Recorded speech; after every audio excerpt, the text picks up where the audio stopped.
Welcome to Manny's TV Talk, where we will talk about all of our favorite reality TV shows and news surrounding them. Grab a snack, a drink, and get comfortable because this starts now. Hello everybody, welcome. Today we're going to be talking about the Real Housewives of Beverly Hills, Season 13, Episode 11. This episode is titled A Celebration of Life. There is a medical reason why this is going on. I want to understand. I'm done. But small esophagus is not the reason. You can say that to a lay. So we begin the episode with all the ladies making their way to Kyle's house. They are going to go to Ojai, California for Annemarie's birthday.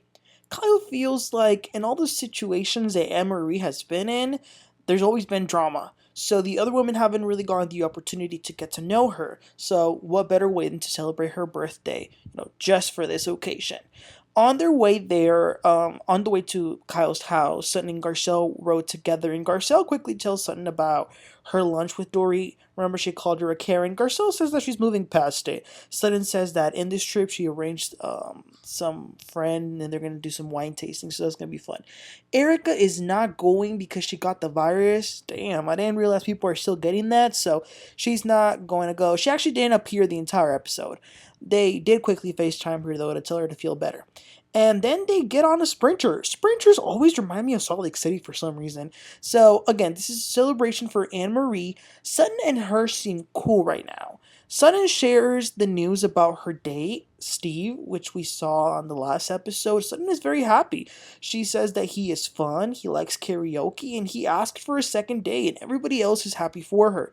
Kyle tells him the plan. I also thought it was funny that Sutton had this giant water bottle and says, "Brought my own vodka today," which is obviously a joke, but that was pretty funny. They arrive to Ojai and they split up. Dorit, Crystal, and Sutton go to some store, and of course Dorit was speaking Italian to the lady, which I kind of love. And then Garcelle, Kyle, and Annemarie go to shop. One thing about Kyle, she is a shopper. I mean, the first store that they went to, she spent $500 in just one store, and then when they ended, she had 20 bags worth of stuff that she bought. The women then reconvene and go to have some snacks and a wine tasting. And all with a beautiful paradise. The view was amazing. And Kyle says that at times she would love to move out from LA and come to a place like this where it's a beautiful nature. And when her youngest daughter graduates high school, she probably might do that. So then they go to the lunch table and Kyle has some crazy game that you get the cards and it's go lick someone's foot. And Sutton actually does it. And then it was another one that talked about give your best orgasm face. Dorit did that one. So did Crystal. Her face was a little scary though. But as crazy as that was, I enjoyed it because they were having a lot of fun. Then Sutton picks a card that says, it's actually a question that says, how should a man navigate when it comes to other women on social media? And Dorit quickly says, a husband, there should be zero contact with a woman on social media. And Kyle says that this is something she struggles with Mauricio about because his freaky behind likes to follow other women and like their pictures. Then a birthday cake is brought out for Annemarie and they're just eating the cake. And out of nowhere, absolutely nowhere, Kyle shouts, "Would y'all ever date a woman?" She says that she would. And then they start to get it was a little bit too much. Kyle and Dorit emulate an act called the Scissors.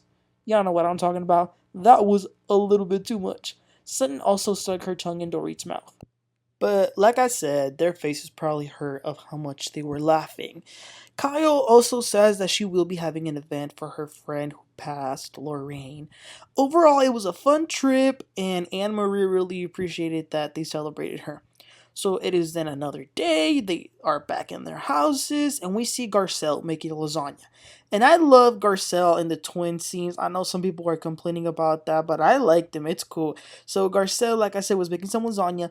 Jade pulls out a bowl and serves himself some cereal, which that is so relatable.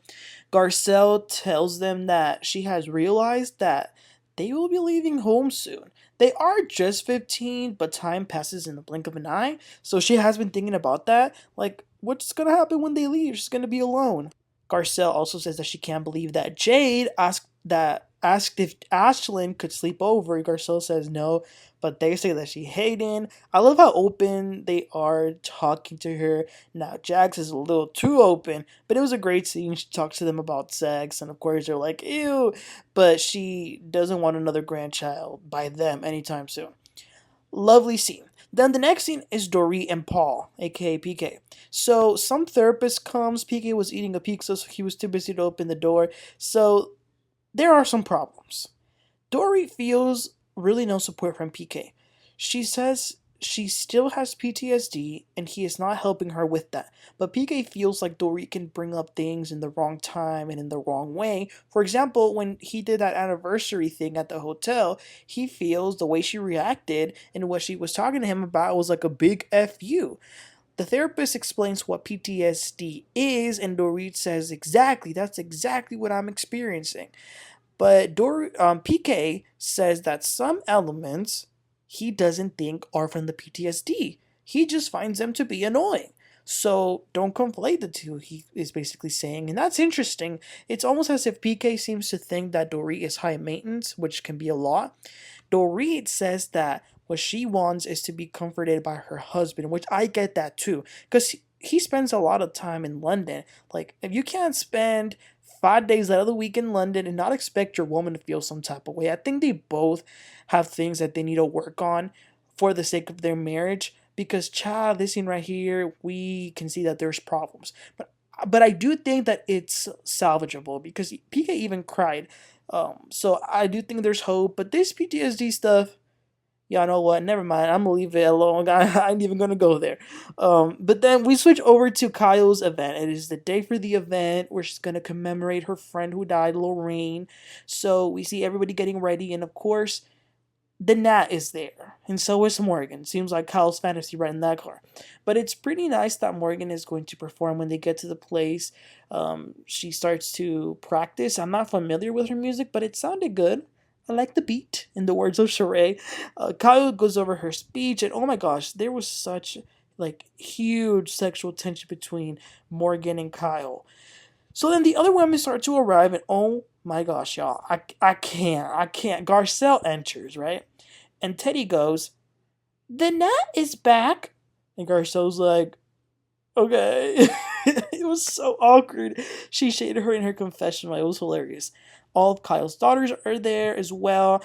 I do think that the oldest is somewhere near Morgan's age. Mauricio is not there. But what was really nice is that there was a lot of people in the event. Kim was there, Faye was there, and of course, so was the family, like the mother and sister of Lorraine. You know, this is for Lorraine. So then, Anne-Marie talks to Garcelle and Crystal. It looks like Anne-Marie is still bothered about this esophagus thing with Sutton. She says that she went around asking doctors and seeing what was really going on, and she thinks that Sutton is lying about the diagnosis. She brings up something about acid reflux, eating disorders. Garcelle asks, "Can I ask you something? Why do you care?" Anne-Marie says that she cares because she's in the healthcare community. But it doesn't sit well with Crystal. Crystal says that you are implying that she has an eating disorder, and Anne-Marie says, "I didn't say that." When she literally said it 20 seconds before. That was crazy. And I don't know. It's really not worth talking about, really. Like, who cares? The crazy part is that Anne-Marie really does care. Speaking of Sutton, this event is really close to her. It hits close to home because her dad did the same thing as Kyle's friend. And that's very sad. It was very tragic and really sad situation overall. Just talking about it to Dorit. I didn't realize this, but for a long time, Sutton felt guilty because she said that the day that her dad took his life, she was supposed to be there, and feels like, what if? Like, what if I would have been there? Could it have not happened? It was really sad. And then in her confessional, she goes into a little bit more detail and says that, like, she wishes he was here to see her kids, and very sad. I got chills hearing that. Garcelle then comes, kind of stirring the pot, and says to Sutton, "She is coming for you, girl. Anne-Marie's coming for you." But Sutton says, "Nope, not tonight. This is about mental health, and it's close to my heart, so I'm not even going to entertain that. Dorit also has a very awkward talk with Morgan. And of course, I get it because if someone's like replacing your best friend, it kind of makes sense why you would feel weird being around them. And Dorit is like, nothing. She's noticing how close Morgan and Kyle were at this event. Like they were literally feeding each other fruit out of their sticks. It was a lot. Kyle then gives her speech, and it's like a speech, but also a eulogy. As we know, her and Lorraine were friends since like they were toddlers. Listen here, I think Kyle can be annoying, but I respect her for doing this event, and her words meant a lot for those who were there. Then Morgan performs her song. It was very emotional because people relate or they think about people who have passed and stuff like that. So it was a lot, but it was an amazing thing for her to do. And that was the end of the episode, you guys.